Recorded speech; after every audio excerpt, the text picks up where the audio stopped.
2023 IRS Tax Refund Update, New refunds approved, tax processing delays, refund status, IRS notices.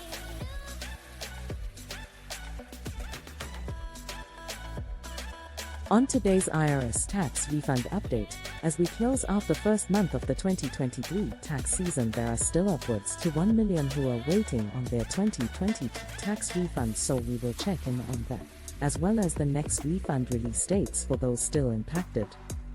Now, as many of you will be checking the refund status tracker on the IRS site, once you file you are going to encounter one of following two messages.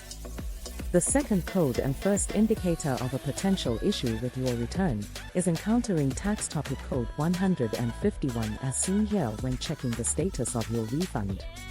Contact your tax professional, Compro Tax at 281-592-0223. Material provided should not be considered tax, accounting, or legal advice.